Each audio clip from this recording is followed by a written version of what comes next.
Bienvenidos, mi nombre es Daniel Canepa. El día de hoy vamos a tocar la segunda parte del tema de liberación.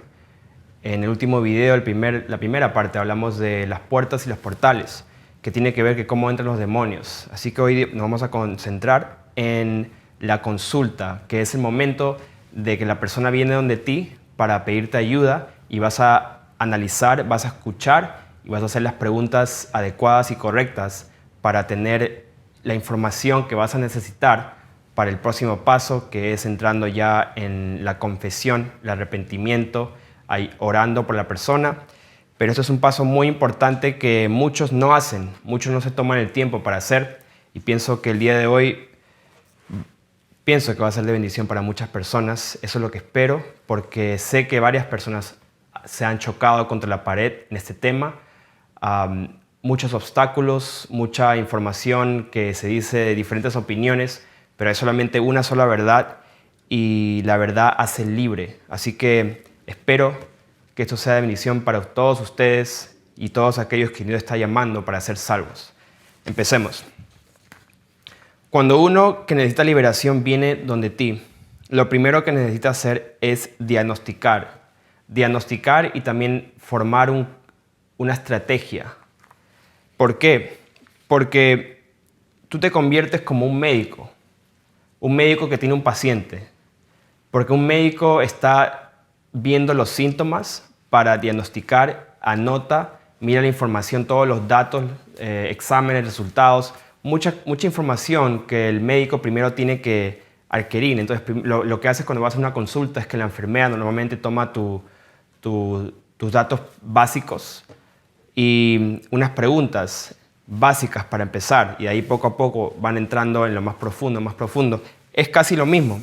También te conviertes como un abogado, porque un abogado analiza y tienes que juzgar con justo juicio los cargos contra la persona, en este caso se puede decir el acusado, preparándote para enfrentar al acusador. Entonces, en mi caso, yo también hace tiempo tuve que buscar a un abogado, de verdad, un abogado, y él me mostró los cargos que estaban en contra de mí, y yo también le dije ciertas cosas, y se analizó todo.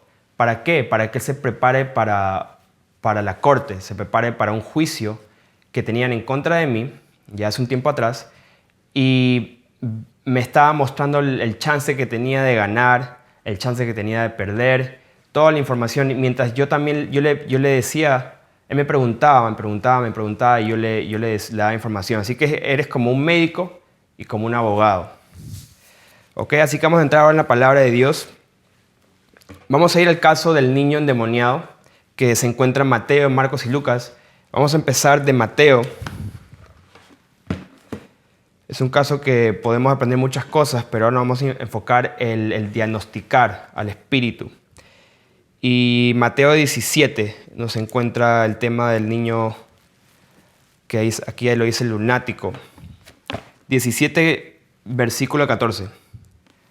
Cuando llegaron al gentío, vino a él un hombre que se arrodilló delante de él, diciendo: Señor, ten misericordia de mi hijo, que es lunático, y padece muchísimo porque muchas veces cae en el fuego y muchas en el agua. Entonces, lunático, busqué la palabra original y es seleniasomai, que está en la luna, que está loco. En otras traducciones más modernas dice epiléptico, pues porque la gente vio qué clase de síntomas tenía y puso pues, epiléptico. Pero originalmente decía lunático, una persona que está en la luna, que no responde, que está loco, delirando. Y vamos al Marcos para ver un segundo testimonio.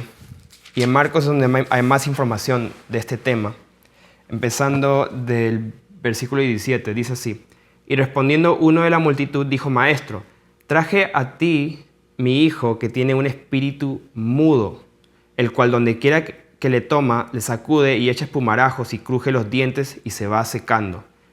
Entonces aquí ya no dice lunático, porque Mateo pues da testimonio que dijo lunático. Y Marcos da testimonio que dijo espíritu mudo. Entonces, en una parte se escuchó que el padre dijo el síntoma lunático, como torpe, como loco. Y aquí ya está hablando del espíritu que tenía. Tiene un espíritu mudo, un espíritu que no habla, que también en otras traducciones dice tonto. En inglés también dice dumb spirit, un espíritu tonto.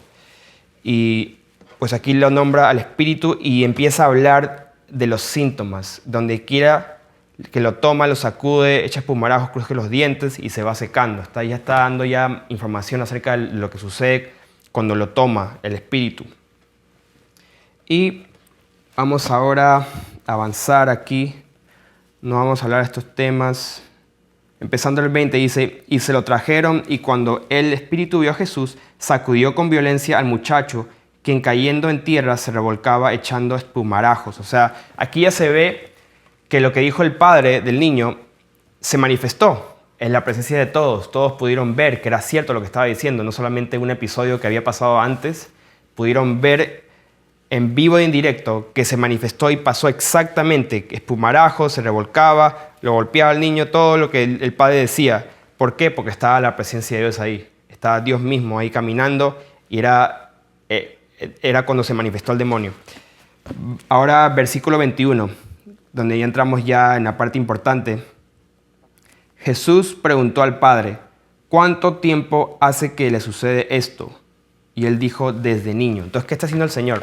Está dando ejemplo de cómo debemos de tratar estos temas. ¿Desde cuándo? Está preguntando sobre los síntomas, la información. ¿Desde cuándo le sucede esto? Desde joven, desde niño.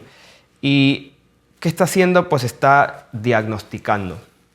Está diagnosticando lo que sucede. ¿Ok? Y vamos a avanzar ya cuando lo reprende. Dice el 25, dice, cuando Jesús vio la multitud que se golpeaba, reprendió al espíritu inmundo diciendo al espíritu mudo y sordo. ¿Por qué dijo espíritu mudo y sordo? Pues porque aquí ya el Padre había dicho que es un espíritu mudo. Y un espíritu mudo, tonto, torpe, que no escucha. Entonces Jesús ya diagnosticó, a través de la forma que estaba operando ese espíritu en ese niño, diagnosticó que es un espíritu mudo y sordo, que no hace caso, porque está en la luna, no habla, no escucha, y es un episodio. Entonces, diagnosticó y lo llamó por su nombre de acuerdo a las características. Espíritu mudo y sordo, yo te mando, sal de él y no entres más en él. Aquí también hay algo muy interesante que dice no entres más en él. ¿Cómo es eso que no entres más en él? Entonces salía, entraba. El demonio no es que siempre está ahí hasta que lo saquen fuera porque es su casa. ¿Cómo es eso? Pues vamos a ir a Lucas, al tercer testimonio de este caso. El médico amado Lucas, que estudió los casos y los hechos. Y aquí él dice así, en el versículo 39. Y sucede, nuevamente el padre del hijo le está explicando aquí, sucede que un espíritu le toma y de repente da voces, empieza a hablar, a gritar. El espíritu a través del niño lo hace hacer estas cosas y le sacude con violencia, le hace echar espuma y estropeándole, golpeándole, se golpea. Y aquí está la parte, a duras penas se aparta de él. ¿Qué significa a duras penas? Pues con mucha dificultad. Es difícil. Se aparta de él. Entonces aquí vemos que es un episodio lo que está sucediendo. Se aparta, se viene. ¿Y qué pasa cuando viene? Pues se golpea, da gran voces, no hace caso, casi se mata porque lo quiere echar en el fuego, en el agua, y supongo que lo tienen que amarrar o aguantarlo, tenerlo en un cuarto para que no se mate, vigilarlo para que no agarre algo y se corte, o no sé, se tire a un lugar. Algo, o que no está revolcándose en el piso y se golpee, se lastime y se rompa un hueso. Entonces, difícil. Y tienen que aguantarlo, quizás lo tienen que calmar, hasta que ya esté tranquilo y el espíritu ya cumplió su función, se va. Y causó un desastre. A duras penas y se aparta de él. Pero ¿qué pasa? Después vuelve. Entonces, cuando el Señor dice, apártate y no vuelvas más en él, ya no puede volver, porque se cerró esa puerta y ya no puede entrar más, ¿Dónde vemos esto? Hay un ejemplo que lo quiero dar que está en Primera de Samuel, que es el ejemplo de Saúl. Primera Samuel, capítulo 18. Versículo 10, dice así: aconteció al otro día que un espíritu malo de parte de Dios. ¿De quién? De Dios. ¿Por qué? Porque abrió una puerta a través de la envidia, de los celos que tenían contra de David. Pues Dios vio eso, se encendió su ira, además de otras cosas más que había hecho. Pero en este caso está hablando de la envidia que tenía aquí anteriormente, de parte de Dios. Entonces Dios lo permitió de parte de Dios. Para aquellos que no creen que eso es Dios hace eso, pues aquí lo dice, yo lo creo. Aconteció otro día que un espíritu malo de parte de Dios tomó a Saúl y él desvariaba en medio de la casa. ¿Qué es desvariaba? ¿Qué es deliraba? Hablaba disparates. Deliraba, tenía un episodio maniático, se puede decir. Y entonces, ¿por qué digo eso? ¿Por qué es un episodio maniático, deliraba? Porque a causa de eso, David tenía que tocar un instrumento, el arpa, tocar música para calmarlo, así como el niño endemoniado. A duras penas, con dificultad, lo tienen que calmar, aguantar, porque básicamente el demonio lo quiere matar. En este caso es un demonio que tenía mucha ira, fastidio, deliraba, hacía tonterías y hasta quería matar a David. Dice aquí, tenía Saúl la lanza en la mano, le arrojó la lanza, quería matar a David. Entonces, por eso tocaba el arpa, hasta que se calmara y lo dejara el demonio. ¿Y cómo sabemos que estaba volviendo y yéndose? Bueno, capítulo 19, versículo 9 dice: y el espíritu malo, nuevamente, de parte del Señor, vino sobre Saúl. Aquí vemos que no estaba dentro, poseyéndolo, pues endemoniado. Estaba encima, venía sobre. Y cuando venía sobre Saúl, pasaba un episodio. Esto es muy importante entender porque cuando tú preguntas al paciente, dices, ¿desde cuánto tiempo te pasa esto, lo que te sucede? ¿Cuándo te sucede? ¿Te sucede frecuentemente? ¿Cuántas veces al mes, a la semana, a todos los días, todas las noches, todas las mañanas, después de que comes, después de que bebes? Tienes que preguntar estas cosas para entender si es algo de episodios o es algo que siempre está ahí. Ok, aquí dice, vino sobre Saúl y estando sentado en su casa tenía una lanza en la mano mientras David nuevamente tocaba música, porque tenía que calmar al rey, porque iba a hacer cosas locas y lo quería matar a David. Entonces, muy importante entender esto. Tienes que hacer las preguntas correctas. Mientras el paciente habla, como un médico, en este caso, debemos estar activamente escuchando. O sea, activo. Te está hablando y tú preguntas lo correcto. Pregunta, ok, esto, ¿cómo fue? ¿Contra quién? Si habla mucho de alguna persona, quizás tiene algo en contra de alguien. ¿Cómo pasó? ¿Desde cuándo? ¿Desde que tomaste eso? ¿Desde que hiciste qué? ¿Desde que hiciste esto? Lo otro, ¿desde que pecaste de esta manera? ¿Cómo pecaste? ¿Cómo hiciste? Con un brujo, con una bruja pasó, con esto y el otro. Empieza a preguntar las cosas correctas y anotando. Entonces aquí venimos en el tema ya del discernimiento. Tienes que estar viendo los gestos. No estés anotando así con pena, con vergüenza, como que no quiero juzgarlo, no quiero mirarle los ojos para que no se sienta pues que lo estoy juzgando. No, tienes que verlo. Mira los gestos. Por eso yo hago a las personas que a veces se hace liberación por videollamada, no por audio. También se puede hacer por audio, pero cuando es algo profundo que necesita una consulta, pues se tiene que hacer por videollamada. Y el lenguaje corporal, tienes que ver el lenguaje corporal, porque los espíritus están operando. Entonces tienes que ver cómo se comporta esa persona, porque está manifestándose algo, quizás un tic nervioso.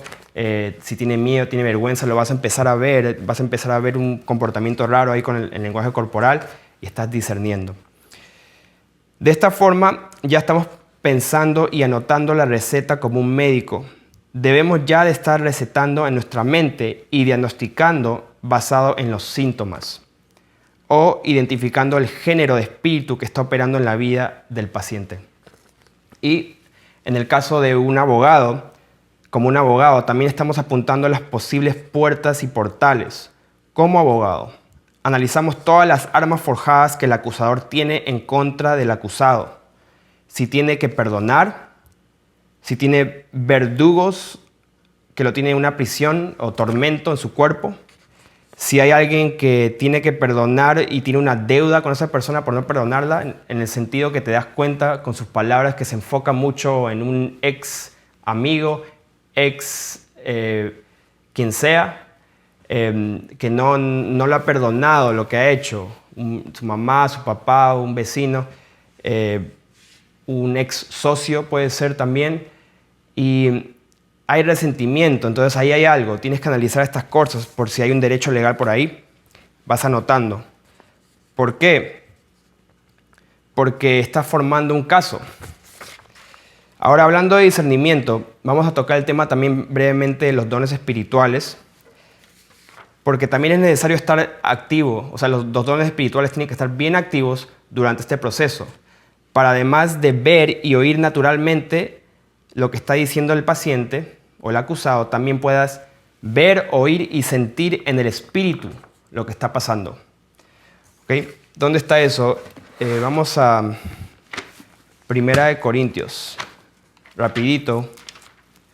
No quiero hablar de los dones espirituales, pero tenemos que hablar brevemente de este don. Capítulo 12, 1 Corintios, versículo 8. Porque a este es dada por el Espíritu palabra de sabiduría. Entonces, palabra de sabiduría es Sofía, que es una sabiduría que también es natural, es intelectual. Entonces, es un don que se refiere a la sabiduría natural, que es diagnosticar. Tú puedes diagnosticar intelectualmente, juntando los datos por el paciente.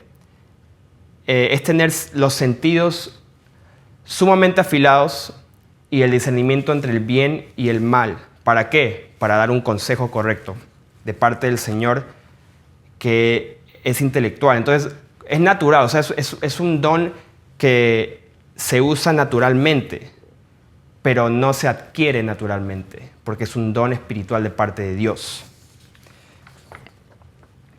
1 Corintios capítulo 12, verso 8, continuando, próximo don, palabra de ciencia, según el mismo espíritu. Palabra de ciencias es gnosis. De ahí viene la palabra diagnosis, diagnóstico. La palabra de ciencia es un don que tampoco se adquiere naturalmente, porque es un don espiritual de parte de Dios. O sea, no se adquiere naturalmente, pero tampoco no es natural en sí. O sea, su naturaleza no es natural porque es en el espíritu. No se está usando los 5 sentidos. No estás viendo, escuchando lo que la persona dice literalmente, naturalmente. Por eso no se adquiere naturalmente, pero tampoco no es algo intelectual que se usa de esa manera, que se recibe, se percibe con los 5 sentidos. ¿Ok? ¿Qué significa eso? Que tú ves, escuchas y sientes en el espíritu. De esta manera puedes ver brevemente un acontecimiento, un evento, un momento que la persona, el paciente, fue traumado por alguien. Puedes ver brevemente, rapidito, como que así, rápido, una trauma, un acontecimiento, algo que pasó. Y vas como que anotando eso, o basado en esa visión, le preguntas a la persona algo. También escuchas. Puedes escuchar al espíritu o ver al demonio. También puedes ver la característica, identificarlo para saber cómo está operando, o escucharlo. Puedes escuchar un grito o puedes escuchar un insulto de parte del demonio y puedes ver qué clase de demonio es, y puedes oír también qué clase de demonio es. O puedes sentir. Entonces, todo esto es revelación y que se manifiesta por palabra de ciencia.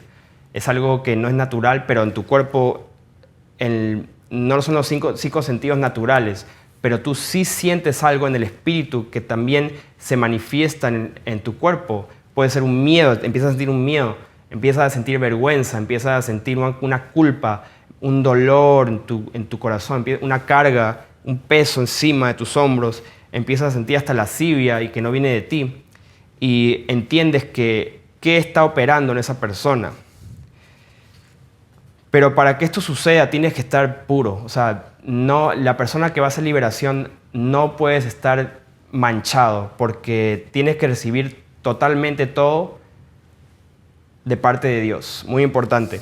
No estés contaminado porque ahí sí no vas a poder discernir muy bien.